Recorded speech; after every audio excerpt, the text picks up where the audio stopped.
18. Check it out.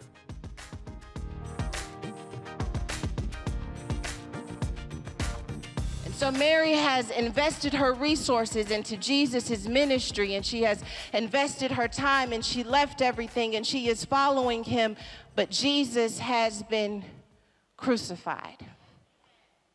She's stuck, if you will. She knew her purpose. She discovered her purpose. She saw the fulfillment that came with purpose. But something happened. Life shook her up in a certain kind of way where she got stuck in the middle of purpose. See, we can all act like being an entrepreneur and going after our education is so easy and you never have down days, but the reality is that there are moments where you feel stuck in your purpose. That I used to have passion, but I don't have the passion that I used to have anymore. I feel a little stuck. I used to be so clear on where I was headed, but now I can't hardly see what's next. I got a little stuck. And so I came to Women That Were Loose, and I came to the master class because I want to figure out how to get unstuck so that I can go back to being the woman who was once so free and alive and full of purpose and passion. And I got stuck. I was getting stuck just trying to get to Women That Were Loose. It was one thing after another trying to convince me to give up on this investment and to give up on this dream, but I was like Mary. I stood by the tomb weeping.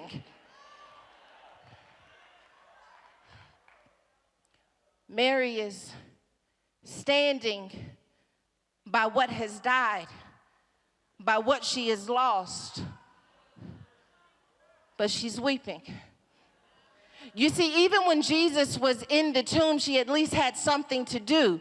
She could go anoint his body and prepare it for burial. But with Jesus' body gone, she literally has nothing to do but to stand where he used to be and weep. But she was still standing, even though she was weeping. You see, everyone else went back home. They saw that the tomb was empty, and they went back home. But Mary was standing by the tomb, weeping, because Mary had bet everything on Jesus. And I just don't believe that just because he's gone, that my purpose is gone. The only reason why some of us have made it this far is because we learned how to stand by tombs and weep, because I didn't give up when I thought it was gone. I didn't give up when I thought that it was over. I learned how to stand and weep. I didn't pretend that it was easy. I was weeping, but I was still standing. I was still getting up, and I was still doing what a woman's got to do, with tears streaming down my face and depressing thoughts all inside of my head. But I was still standing. I was still dreaming. I still had a plan for that business even when I didn't have the loan. I've learned how to stand and weep. I'm still standing. I'm still standing. Lord, I'm going to have to take my shoes off, because I told them I would wear the shoes as long as I realized this wasn't going to be no fight. But when I realized this was going to be a fight, I was going to take my shoes off. Come on, Woman Thou Art Loose Masterclass. I wish I had some women in this room who know what it's like to stand by something everyone else had to give up on, but to keep standing even though I'm weeping. I don't see it the way I'm supposed to see it, but because God gave it to me, and he showed up in the past, and I know he wouldn't get me this far to leave me, so I'm standing. I'm standing through depression. I'm standing through divorce. I'm standing through bankruptcy. My credit score just dropped. I'm still standing. They just walked out my life. I'm still standing. Why? Because I don't scare easy. Because I'm not just going to run off and tuck my tail like I haven't experienced the power of God in my life.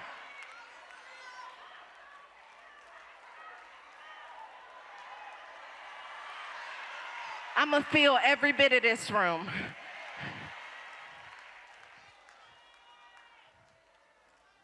Mary is standing and weeping. And when I was studying, I saw that part of the reason that Jesus was even able to appear to her is because she stayed by the tomb even though everyone else left. He could have came to Peter, he could have came to John, but Peter and John went home. He could have let it be a man's job, but he left it to a woman to do. Because women are incubators. And when a woman is an incubator and Jesus has given her a vision, she doesn't just walk away. Mary is standing by the tomb and she's weeping. In my text it says that as she stood there, that she stooped down and looked into the tomb. You have to understand that there had to be a part of Mary that thought to herself, this is the same kind of pain that I experienced when they crucified Jesus. But I found a way to keep pressing on after they crucified him. But now he's gone. Have you ever thought that the pain you're experiencing now is connected to the pain that you barely survived? I thought that it was the same kind of pain that Mary was experiencing. But there was one aspect of the pain that I had forgot, and that was that the cross and the blood was a barricade. That it couldn't have been the same pain that she experienced when Jesus was on the cross because the blood had blocked the way. And because the blood had blocked the way, this was a different kind of pain. Any pain that you experience on the other side of the blood is a pain that is working for you, not against you.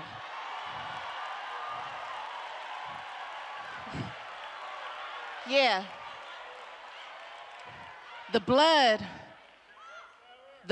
blocked the way. I thought it was the same pain I experienced when my husband left me, but this was a different kind of pain when I lost my job. You see, because we can get so caught up thinking that every pain is connected that we don't see the purpose connected to the pain. But when you remind your pain that the blood blocked the way and that no weapon formed against you will prosper, you look at the pain a little bit differently. You look at the pain the way Mary did, and you start stooping down looking at what they say is dead.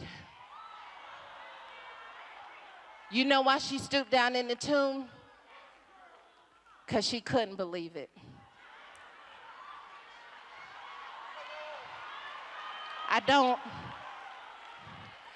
don't believe I lost that child. I know everyone else feels like I lost it. I don't believe that I lost that career. I know everyone else has turned and walked away like it was gone, but I don't believe, you see, Mary is the one who saw the tomb and the stone rolled away. Peter and John are the one who went into the tomb and confirmed his body wasn't in it. But this was the first time that Mary actually looks in the tomb, because she didn't believe what Peter and John said. She had to look at it for herself, because I can't count on man to tell me what I know Jesus has already placed down in my spirit. So I know Peter and John said that his body is rolled away, but there's something down on the inside of me that just cannot believe. I just can't believe. I just can't believe it.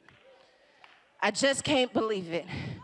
I just can't believe it. I'm going to keep saying that because when you go home, they're going to try and tell you that there's some tombs and some things that are missing that you were counting on to catapult your ministry and to catapult your career into the next dimension. But I'm telling you, you got to get a I can't believe it down in your spirit, because it was the fact that Mary couldn't believe it that led her to see that the tomb that was once handled by men had been transformed to a place of divinity. The tomb, God help me. The tomb that men had handled. The tomb where they said that Jesus was gone And where the disciples went away, the tomb, the dream, the education, the idea that I was going to make it, the idea that I was going to break a generational curse, everyone told me it couldn't be me. Everyone told me I wouldn't be the one. But for some reason, I couldn't believe it. And because I could not believe what man said, it made room for me to believe what God said. It made room for me to believe what Jesus said. And I'm telling you right now that the bank can tell you no when you can still walk out and say, I don't believe it. That man can tell you no and you can still walk out and say, I don't believe it. You know why I don't believe it? Because I let man handle my destiny one time before and they got it wrong. But when I look back over my life and I see all that God has done for me, I see where I should have been a statistic by man's account. But the place where I was supposed to be a statistic was the place where I found my anointing. I got power, baby. I got power. I got power over the enemy. I got power over depression. I got power over demons. Man said to count me out, but God said.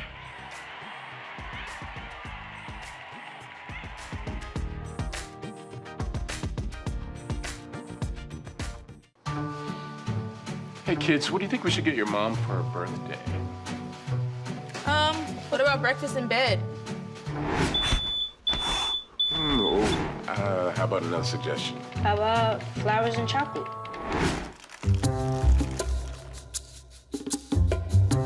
What are you doing? That's your mother's.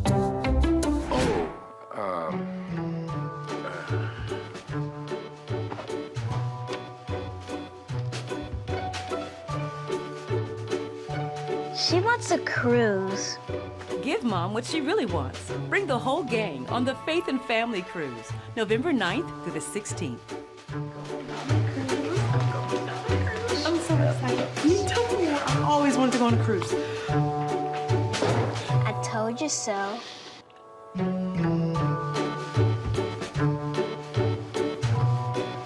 She told you about the cruise?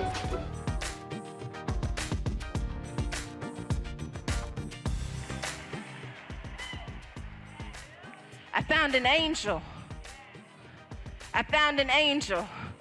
Peter and John didn't see anything, but when Mary looked, she saw an angel. No one else can see this vision but you. No one else can raise this child but you. No one else can write this book but you. No one else can start that worship team but you. No one else can start that ministry but you. Everyone else sees a tomb. I see angels backing me up.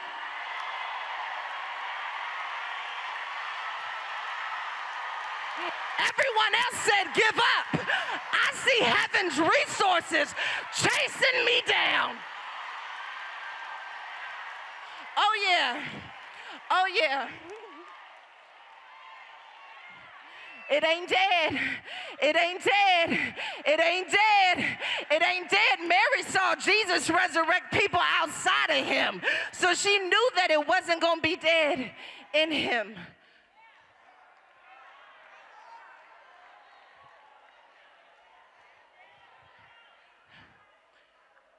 God, I'm asking that you would dispatch angels. I feel the presence of God.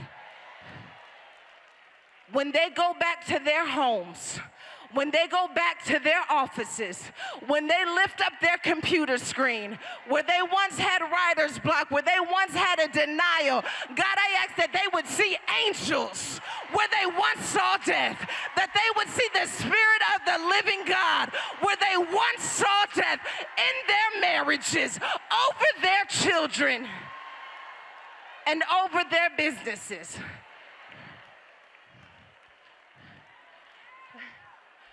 Maybe it wasn't a tomb. Maybe it was an incubator.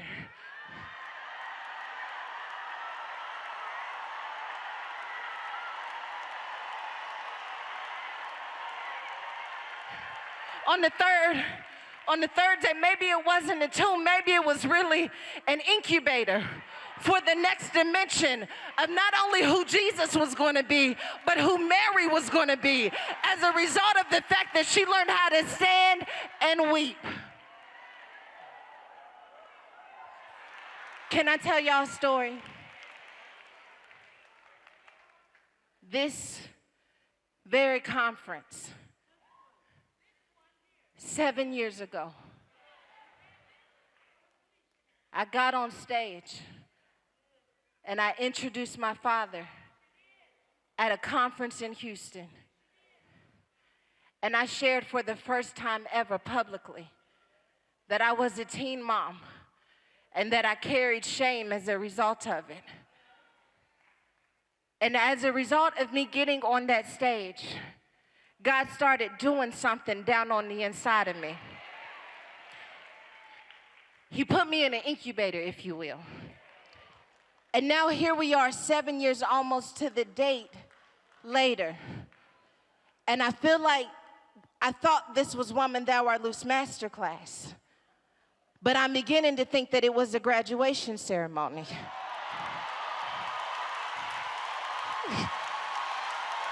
And I would like to salute my graduating class of 2018 who came to the Woman Thou Art Loose Masterclass. And I just wanted to tell you, as a fellow student, that the place where you once saw death is the place where you are going to stand tall and see the glory of God show up in your life. Because I thought there was death on my life 7 years ago, but I refused to believe the reports of the enemy. And when I refused to believe the reports of the enemy, I got pregnant with a ministry. And I just want to know what you're going to birth. I hear God saying prophetically, before the year is up, that you would have laid the foundation for the next dimension of who He has called you to be. You thought you were coming to a conference. We lied.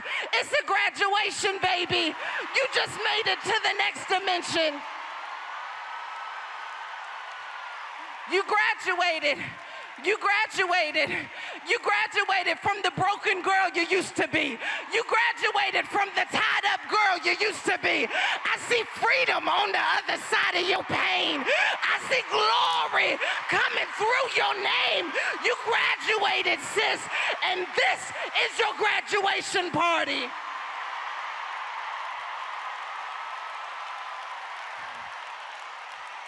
Oh yeah, I'm claiming it. I'm claiming my degree. I went through the school of hard knocks and I came out on the other side. I'm claiming it. Masterclass, I'm here. Hell, you better get nervous because you shot your best shot. You shot it, but you missed. You shot it, but you didn't win. You shot it, but I'm still a student anyway. You shot it. I thought I dropped out, but I was still enrolled. And I hear God saying, you just graduated. You are a master's student, baby. A master's student, a career student. Every test you go through, it's going to work out in your favor.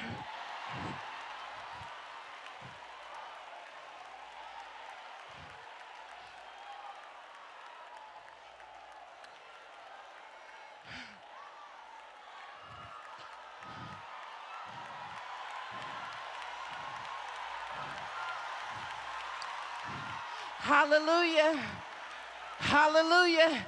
Can I just take 10 seconds and acknowledge that I made it to the other side?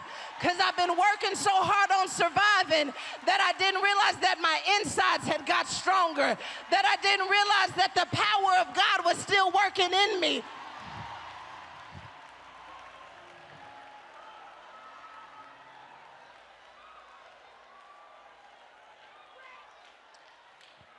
You know how I know that this is a graduation ceremony? Because Mary didn't know it was Jesus until Jesus said her name.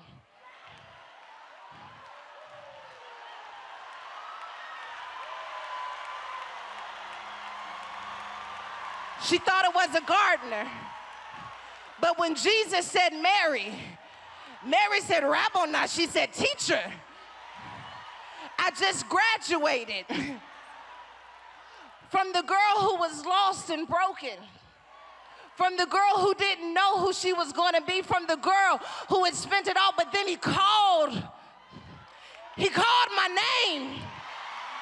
And when he called my name, I graduated from darkness.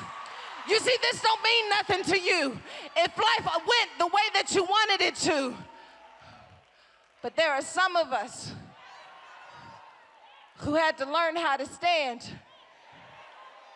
by tombs. And we lost our way. And we spent our resources and we lost our resources. And we gave our time and we gave our investments and we lost all of that. But when Jesus called her name, she was no longer the Mary who was weeping. She was the Mary who knew what it was like to be a student again.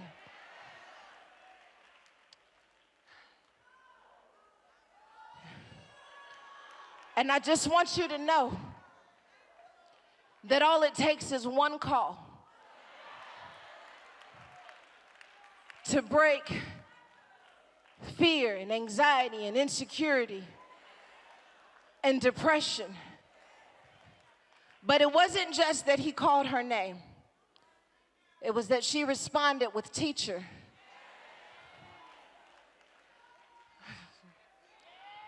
When she responded with teacher, she positioned herself properly. And when she positioned herself properly, she became teachable. And when she became teachable, he said, I'm going to shift how you're used to connecting with me. Because if you connect with me the way that you used to, you'll cling to me. But you can't cling to me if I'm sending you.